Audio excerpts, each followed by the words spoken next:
여러분, 우리 모두가 알고 있는 진실이 하나 있습니다. 바로 건강은 돈으로도 살 수 없는 우리 인생의 가장 소중한 자산이라는 것이지요. 특히 60대 이후에는 어떻게 생활하느냐에 따라 10년 후에 내 모습이 완전히 달라질 수 있습니다. 젊었을 때는 늦게까지 일하고 불규칙한 생활을 해도 금방 회복되었지만 이제는 조금 더 나를 아끼고 돌보아야 할 때입니다. 하지만 걱정하지 마세요. 무리하게 생활을 바꾸실 필요는 없습니다. 오늘은 오래 살면서도 건강하게 사는 5가지 소중한 습관을 알려드리려고 합니다. 이 습관들은 우리 일상에서 누구나 쉽게 실천할 수 있는 것들이에요. 시청하시기 전에 주제가 마음에 드셨다면 구독과 좋아요 부탁드립니다. 여러분의 응원이 더 좋은 콘텐츠를 만드는 큰 힘이 됩니다. 그럼 지금부터 하나씩 천천히 알아볼까요? 첫 번째로는 건강한 식습관에 대해 이야기를 나누고 싶습니다. 73세 박씨 할아버지의 이야기로 시작해볼까요? 5년 전 고혈압 진단을 받으신 박씨 할아버지는 의사로부터 식습관 개선을 권유받았습니다. 60년 넘게 유지해온 식습관을 바꾸는 게 쉽지 않았지만 한 달에 한 숟가락씩 천천히 양을 줄여나가셨다고 합니다.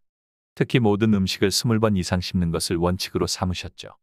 1년 정도 지나자 적은 양으로도 포만감을 느끼게 되었고 혈압도 안정되었다고 합니다. 실제로 100세 이상 장수하는 분들의 공통점을 보면 소식이 있습니다. 특히 일본 오키나와의 장수 마을에서는 하라아치부라는 말이 전해 내려오는데 이는 배를 80%만 채워라라는 뜻입니다. 나이가 들수록 우리 몸의 대사 기능은 자연스럽게 저하됩니다. 60대 이후에는 40대 때보다 기초대사량이 20에서 30% 정도 감소하는데 이는 같은 양을 먹더라도 살이 더 잘 찌는 이유가 됩니다. 따라서 나이가 들수록 식사량을 조절하는 것이 매우 중요합니다. 과식이 건강에 미치는 영향을 자세히 살펴보겠습니다. 첫째, 소화기관에 무리가 가서 위장병이 생기기 쉽습니다. 위산 분비가 증가하여 위염이나 역류성 식도염이 발생할 수 있죠. 둘째, 혈당이 급격히 올라가 당뇨병 위험이 높아집니다. 특히 60대 이후에는 인슐린 저항성이 증가하기 때문에 더욱 주의해야 합니다. 셋째, 비만의 원인이 되어 관절에 무리가 갑니다. 체중이 1kg 증가할 때마다 무릎 관절에는 4kg의 압력이 더해진다고 합니다. 반면 소식을 하면 놀라운 변화가 찾아옵니다. 체중 관리가 자연스럽게 되고 혈압과 콜레스테롤 수치가 안정됩니다. 최근 연구에 따르면 적정량의 식사를 하는 사람들은 심장병 위험이 35% 낮아지고 수명도 평균 3에서 5년 더 길어진다고 합니다. 계절별로도 식사량을 조절할 필요가 있습니다. 여름철에는 체온 유지를 위한 에너지가 덜 필요하므로 평소보다 10에서 15% 정도 적게 먹는 것이 좋습니다. 반면 겨울철에는 체온 유지를 위해 약간의 열량이 더 필요하지만 그렇다고 과식하면 오히려 면역력이 떨어질 수 있으니 주의해야 합니다. 60대 이후 적정 식사량을 알려드리겠습니다. 보통 여성은 하루 1600칼로리, 남성은 1900칼로리 정도가 적당합니다. 이는 밥으로 환산하면 한 끼의 여성은 150g 작은 공기 3분의 2, 남성은 180g 작은 공기 5분의 4 정도입니다. 이제 구체적인 실천 방법을 알려드리겠습니다. 첫째, 식사할 때는 TV를 끄고 음식에만 집중하세요. 음식의 맛과 향을 충분히 느끼면서 천천히 드시는 것이 좋습니다. 음식을 음미하며 먹으면 적은 양으로도 만족감을 느낄 수 있습니다. 둘째, 매일 밥숟가락으로 한 숟가락씩만 덜어내보세요. 한 달이면 30숟가락, 생각보다 큰 변화가 됩니다. 이렇게 조금씩 줄이면 몸도 마음도 무리가 없습니다. 셋째, 반찬은 3가지만 올리고 국물은 식사 끝날 때 드시는 것이 좋습니다. 국물을 먼저 드시면 포만감이 떨어져서 자꾸 더 드시게 됩니다. 또한 반찬을 적게 올리면 자연스럽게 과식을 피할 수 있습니다. 영양 균형을 위해서는 이렇게 드세요. 한 끼 식사의 기본은 밥과 국, 단백질 반찬 1가지, 채소 반찬 2가지입니다. 단백질은 생선이나 두부, 달걀, 살코기 중에서 선택하고 채소는 푸른 잎채소와 뿌리채소를 골고루 드세요. 식사 시간도 매우 중요합니다. 아침은 7시부터 8시 사이, 점심은 12시부터 1시 사이, 저녁은 6시 전후가 좋습니다. 특히 저녁 식사는 자기 전 3시간 전에는 끝내시는 것이 숙면에도 도움이 됩니다. 식사하실 때는 이런 습관도 들여보세요. 음식은 한 입 크기로 작게 잘라서 드세요. 큰 덩어리로 먹으면 소화가 잘 안 됩니다. 한 입 드시고 나면 꼭 숟가락을 내려놓으세요. 이렇게 하면 자연스럽게 천천히 먹게 됩니다. 물은 식사 중간에 드시지 말고 식사 전후에 드세요. 식사 중 물을 많이 마시면 위산이 희석되어 소화가 잘 안 됩니다. 채소를 먼저 드신 다음 단백질, 마지막으로 밥을 드세요. 이렇게 하면 혈당 상승을 막을 수 있습니다. 또한 잘못된 식습관이 건강에 미치는 영향도 알아야 합니다. 빨리 먹거나 과식하면 위장 질환뿐만 아니라 치매 위험도 높아진다는 연구 결과가 있습니다. 음식을 빨리 먹으면 뇌가 포만감을 느끼기 전에 과식하게 되고 이는 비만으로 이어져 치매 위험을 높인다는 것입니다. 처음부터 완벽하게 하실 필요는 없습니다. 천천히 조금씩 바꿔나가시면 됩니다. 일주일만 해보세요. 그러면 몸이 더 가벼워지고 소화도 잘 되는 것을 느끼실 수 있을 것입니다. 우리 몸은 참 똑똑합니다. 우리가 필요한 만큼만 먹으라고 신호를 보내줍니다. 그 신호를 잘 알아차리는 것, 그게 바로 건강한 식습관의 시작입니다. 자, 이렇게 천천히 먹고 덜 먹는 습관의 중요성에 대해 알아보았습니다. 오늘 저녁부터 한 숟가락이라도 덜어내는 것으로 시작해 보시는 건 어떠신가요? 이제 두 번째 건강 습관으로 넘어가 보겠습니다. 두 번째 습관, 매일 30분씩 걷기. 여러분, 운동이라고 하면 어떤 것이 떠오르시나요? 헬스장에서 하는 운동, 수영, 등산. 모두 좋은 운동이지만 오늘은 가장 쉽고 효과적인 운동을 소개해 드리려고 합니다. 바로 걷기입니다. 68세 이씨 할아버지의 이야기를 들려드리려고 합니다. 5년 전 이씨 할아버지는 매일 아침 무릎 통증으로 고통받고 계셨습니다. 40년 넘게 무역회사를 다니며 항상 바쁘게 사셨던 분이었죠. 젊었을 때부터 주말이면 늘 등산을 다니셨지만 나이가 들면서 점점 산을 찾는 횟수가 줄어들었습니다. 어느 날부터인가 무릎이 아파오기 시작하더니 나중에는 계단을 오르내리는 것조차 힘들어졌어요. 아내가 병원에 가보라고 했지만 괜히 큰 병원에 가서 수술 얘기나 들을까봐 미루고 미뤘죠. 결국 참다 못해 찾은 정형외과에서 의사가 처방해 준 것은 의외로 간단한 것이었습니다. 바로 매일 30분 걷기였죠. 처음에는 반신반의했다고 합니다. 수술해야 하나 겁이 났는데 의사 선생님께서 걷기를 처방해 주시더라고요. 처음엔 의아했어요. 이렇게 아픈데 걷는 게 나을까 싶었거든요.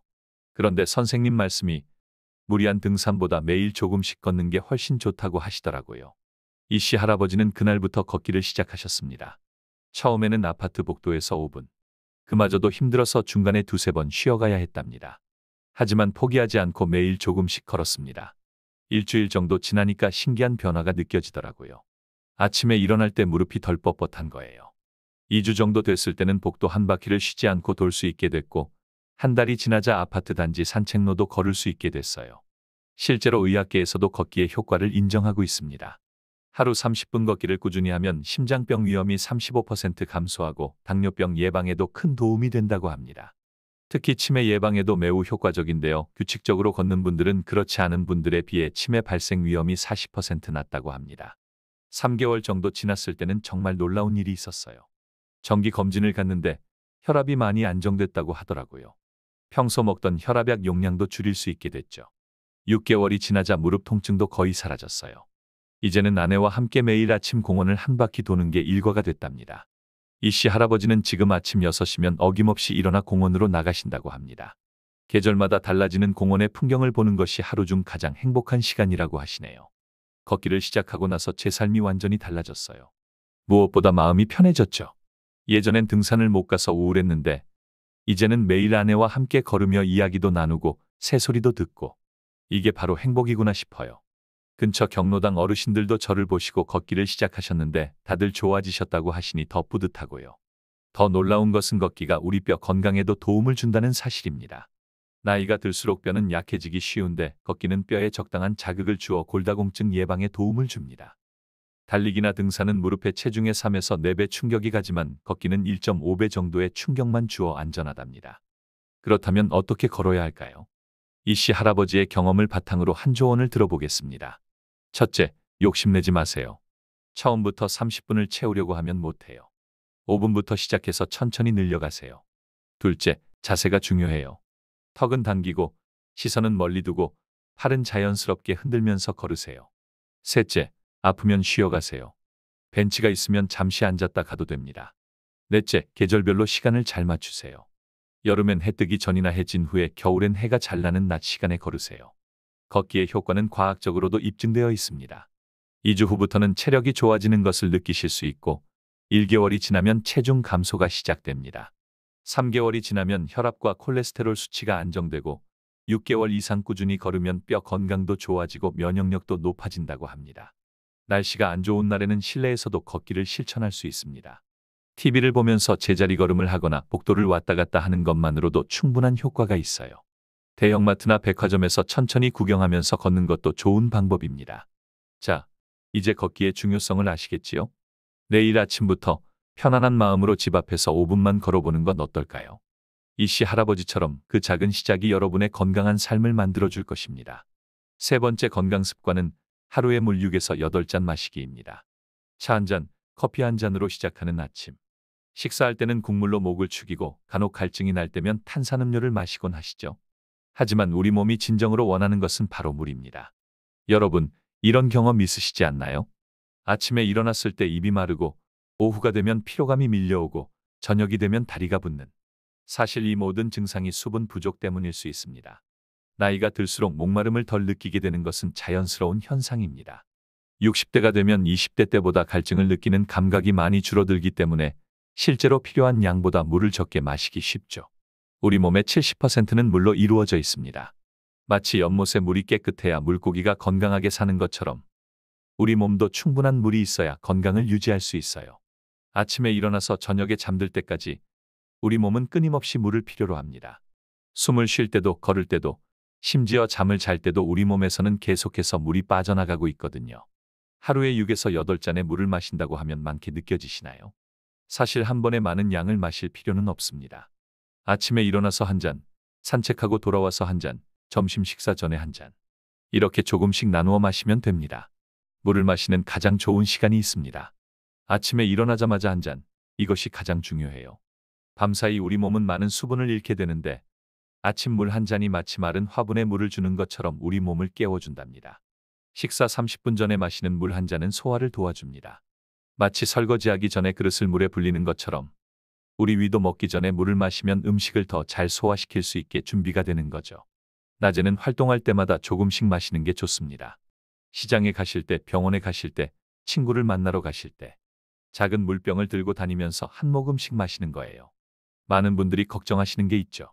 물을 많이 마시면 화장실을 자주 가야 하는데. 맞습니다. 처음에는 그럴 수 있어요. 하지만 우리 몸은 똑똑해서 2주 정도 지나면 자연스럽게 적응하게 됩니다. 계절에 따라 물 마시는 방법도 달라져야 해요. 여름철에는 에어컨 바람으로 모르는 사이에 수분이 빠져나가기 쉽습니다. 실내에 계실 때도 물을 자주 마셔주세요. 겨울에는 따뜻한 물이 좋습니다. 실내 난방 때문에 건조해진 우리 몸에 촉촉한 수분을 채워주는 거예요. 물 마시기가 어려우신가요? 그렇다면 이렇게 해보세요. 식탁이나 TV 옆에 작은 물병을 두세요. 눈에 보이면 자연스럽게 마시게 됩니다. 물맛이 심심하시다면 레몬이나 오이를 넣어보세요. 따뜻한 물이 더 편하다면 미지근하게 데워 드세요. 물 마시는 시간을 정해두는 것도 좋아요. 아침 드라마가 시작할 때, 점심 뉴스를 볼 때, 저녁 산책을 나갈 때. 규칙적으로 물을 마시면 우리 몸에는 놀라운 변화가 찾아옵니다. 피부가 촉촉해지고, 소화도 잘 되고, 머리도 맑아지고, 몸이 가벼워집니다. 마치 메말랐던 화초에 물을 주었을 때 생기가 돋는 것처럼요. 물은 그저 물이 아닙니다. 매일 마시는 물 한 잔 한 잔이 우리의 건강을 지켜주는 소중한 습관이 되는 거예요. 지금 이 순간에도 목마르지 않다고 생각하실 수 있지만 잠시 일어나서 물 한 잔 마셔보시는 건 어떨까요? 그럼 이제 네 번째 건강 습관으로 넘어가 보겠습니다. 오래 살면서도 건강하게 사는 네 번째 건강 습관은 감정을 건강하게 관리하기입니다. 지금까지 우리는 몸을 건강하게 지키는 습관들을 알아보았는데요. 이제는 마음을 건강하게 지키는 이야기를 나눠볼까요? 몸이 건강하려면 마음도 건강해야 하니까요. 70세 김씨 할머니의 이야기를 들려드리고 싶습니다. 3년 전 40년을 함께 하신 남편을 먼저 하늘나라로 보내신 후 할머니의 일상은 완전히 달라졌습니다. 아침에 일어나기가 힘들어지고 밥맛도 없어지고 잠도 잘 오지 않았죠. 그때는 정말 힘들었어요. 남편이 늘 하던 밥 먹었어? 하는 말이 안 들리니까 밥 먹는 것도 귀찮더라고요. 텔레비전만 하루 종일 틀어놓고 이불 속에만 있었죠. 그러다 보니 당뇨도 심해지고 혈압도 올라가고 병원에 갔더니 심장이 안 좋아졌다고 하더라고요. 실제로 우리의 감정은 건강에 직접적인 영향을 미칩니다. 화가 나거나 슬플 때 우리 몸에서는 스트레스 호르몬이 나옵니다. 이 호르몬이 계속해서 분비되면 혈압이 올라가고 혈당이 높아지고 심장에도 무리가 갑니다. 마치 자동차 엔진을 계속 고속으로 돌리는 것처럼 우리 몸에 무리가 가는 거죠. 그런데 참 이상한 게 마음이 힘들다 보니 아침에 했던 산책도 못 하겠더라고요. 매일 마시던 물도 잘 안 마시게 되고 식사 시간도 불규칙해졌어요. 그러다 보니 건강이 더 나빠지는 악순환이 되더라고요. 의사 선생님은 김씨 할머니에게 마음의 감기라는 표현을 쓰셨답니다. 감기도 약만 먹는다고 낫는 게 아니라 충분한 휴식과 관리가 필요하듯이 마음도 그렇다고 하셨죠. 김씨 할머니는 어떻게 이 어려움을 이겨내셨을까요? 의사 선생님이 어르신, 마음이 건강하기 위해서는 운동이 필요해요라고 하시더라고요. 그래서 시작한 게 아침마다 산책하기였어요. 처음에는 발걸음이 무거웠지만 매일 같은 시간에 나오다 보니 공원에서 만나는 이웃들과 인사도 나누게 되고 점점 대화도 늘어났어요. 이렇게 시작된 작은 변화는 김씨 할머니의 일상을 조금씩 바꿔놓았습니다. 공원에서 만난 이웃의 소개로 꽃꽂이를 배우기 시작했고 주말에는 손녀와 함께 시장도 가게 되었죠. 꽃을 만지다 보면 마음이 편안해지더라고요. 시장에 가면 채소랑 과일을 고르면서 저절로 웃음이 나고요. 요즘은 잠도 잘 자고 밥맛도 좋아졌어요. 혈압약도 줄었고요. 가장 큰 변화는 아침에 일어나면 오늘은 뭐 하지? 하는 기대감이 생긴 거예요. 연구에 따르면 긍정적인 감정을 가진 사람들은 면역력이 30% 이상 높아진다고 합니다. 반대로 우울한 감정이 지속되면 염증 수치가 올라가고 면역력이 떨어진다고 해요. 그렇다면 우리도 감정을 건강하게 관리하는 방법을 함께 알아볼까요? 첫째, 하루의 리듬을 지키는 것이 중요합니다. 앞서 배운 걷기, 물 마시기, 식사하기와 같은 건강한 습관들을 꾸준히 이어가세요. 규칙적인 생활은 마음을 안정시키는 첫걸음입니다. 둘째, 호흡에 집중하는 시간을 가져보세요. 불안하거나 화가 날 때는 깊은 숨을 3번 천천히 들이마시고 내쉬어 보세요. 마치 따뜻한 물이 차가운 컵을 녹이듯 긴장된 몸과 마음이 풀어지는 것을 느낄 수 있을 거예요. 셋째, 자신의 감정을 이해하고 받아들이세요. 나이가 들수록 느끼는 외로움, 서운함, 분노 같은 감정들은 자연스러운 것입니다. 나이 들었는데 이러면 안 돼. 라고 생각하지 마세요. 대신, 그래, 이런 감정이 드는 게 당연해. 라고 자신을 이해해 주세요. 계절에 따라 감정 관리하는 방법도 달라져야 합니다. 봄철에는 일교차가 크고 황사나 미세먼지로 외출이 어려울 수 있어요. 이럴 때는 집안에서 할 수 있는 취미를 가져보세요. 창가에 작은 화분을 두고 식물을 키우거나 좋아하는 음악을 들으며 가벼운 스트레칭을 해보는 것도 좋아요. 여름에는 더위로 인한 스트레스가 쌓이기 쉽습니다. 특히 무더운 낮 시간에는 실내에서 편안히 쉬면서 시원한 물을 자주 마시고 아침 저녁으로 가벼운 산책을 즐기세요. 가을은 1년 중 감정 변화가 가장 큰 계절입니다. 기온이 떨어지면서 우울감을 느끼는 분들이 많은데요. 이때는 따뜻한 햇살이 있는 오전에 공원이나 산책로를 걸으며 단풍을 구경하는 것이 도움이 됩니다. 겨울에는 추위 때문에 실내에만 있기 쉬운데 이것이 오히려 우울감을 키울 수 있어요. 날씨가 좋은 날은 꼭 30분이라도 밖에 나가 햇빛을 쬐어주세요. 비타민 D는 우리의 감정을 밝게 만드는 데 큰 도움이 됩니다. 일상 속에서 실천할 수 있는 작은 팁들도 알려드릴게요. 아침에 거울을 보며 웃어보기, 좋아하는 노래 한 곡 듣기, 창밖 풍경 5분간 바라보기, 과거에 즐거웠던 사진 보기, 따뜻한 차 한 잔 마시며 휴식하기, 손자 손녀에게 전화하기. 특히 잠자리에 들기 전에는 하루 중 좋았던 순간을 떠올려 보세요. 아침에 본 예쁜 꽃, 이웃과 나눈 반가운 인사, 맛있게 먹은 식사 같은 작은 행복들을 생각하면서 하루를 마무리하는 거예요. 김씨 할머니는 이렇게 말씀하십니다. 이제는 알아요. 행복은 큰 것에 있는 게 아니라는 걸. 아침에 일어나 창밖에 핀 꽃을 보는 것, 산책하다 만난 이웃과 인사 나누는 것, 손주가 전화했을 때 듣는 할머니 사랑해요 하는 한마디. 이런 게 다 행복이더라고요. 우리의 감정은 건강의 바로미터입니다. 마음이 건강해야 몸도 건강하게 유지될 수 있어요. 이제 5번째이자 마지막 건강 습관으로 양질의 수면을 취하기입니다. 나이가 들면서 자연스럽게 찾아오는 변화들이 있습니다. 그중 하나가 바로 잠의 변화인데요. 혹시 여러분도 이런 경험 있으신가요? 밤에는 잠이 잘 안 오고 새벽에는 자주 깨고 낮에는 자꾸 졸리고 많은 분들이 나이 들면 원래 그런 거지 라고 생각하시지만 실은 그렇지 않아요. 잠은 우리 몸이 하루를 재정비하는 소중한 시간입니다. 낮 동안 쌓인 피로를 풀고 우리 뇌가 하루 동안의 기억을 정리하고 몸속 염증을 치료하는 등 아주 중요한 일들이 잠자는 동안 일어나거든요. 특히 나이가 들수록 깊은 잠을 자는 것이 더욱 중요해집니다. 밤에 잠을 잘 자지 못하면 다음날 활동에도 영향을 미치게 되죠. 아침 산책도 가기 싫어지고 식사도 잘 안 되고 물도 덜 마시게 되고 하루 종일 피곤하니 자연스럽게 다른 건강 습관들도 소홀해지기 쉽습니다. 어떻게 하면 밤에 편안히 잠들 수 있을까요? 우선 잠자리에 들기 전 3시간이 가장 중요합니다. 이 시간 동안 우리가 하는 행동들이 그날 밤 수면의 질을 결정하거든요. 저녁 식사는 자기 전 3시간 전에 가볍게 끝내주세요. 속이 너무 불편하면 잠이 잘 안 오니까요. 특히 저녁에는 자극적인 음식이나 과식을 피하는 게 좋아요. 저녁 산책도 도움이 됩니다. 하지만 너무 늦은 시간의 운동은 오히려 잠을 방해할 수 있어요. 해 지기 전에 가볍게 동네 한 바퀴를 도는 정도가 적당합니다.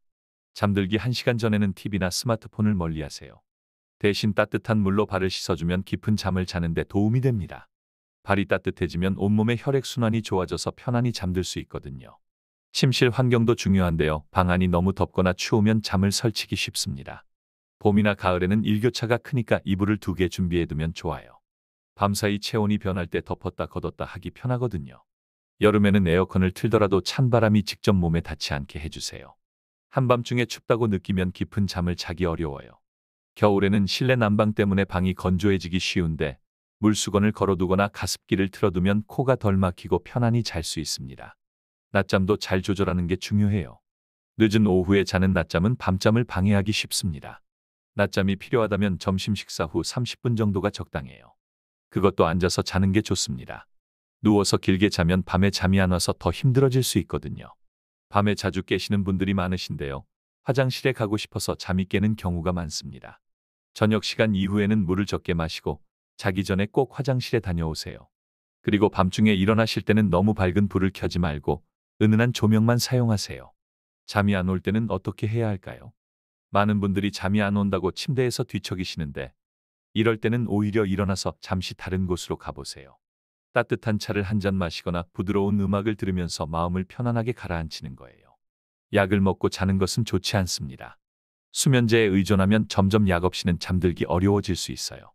대신 취침 시간 30분 전에 따뜻한 우유를 마시거나 잔잔한 클래식 음악을 들으면서 편안한 마음을 가져보세요. 좋은 잠을 자기 위해서는 낮 시간의 활동도 중요합니다.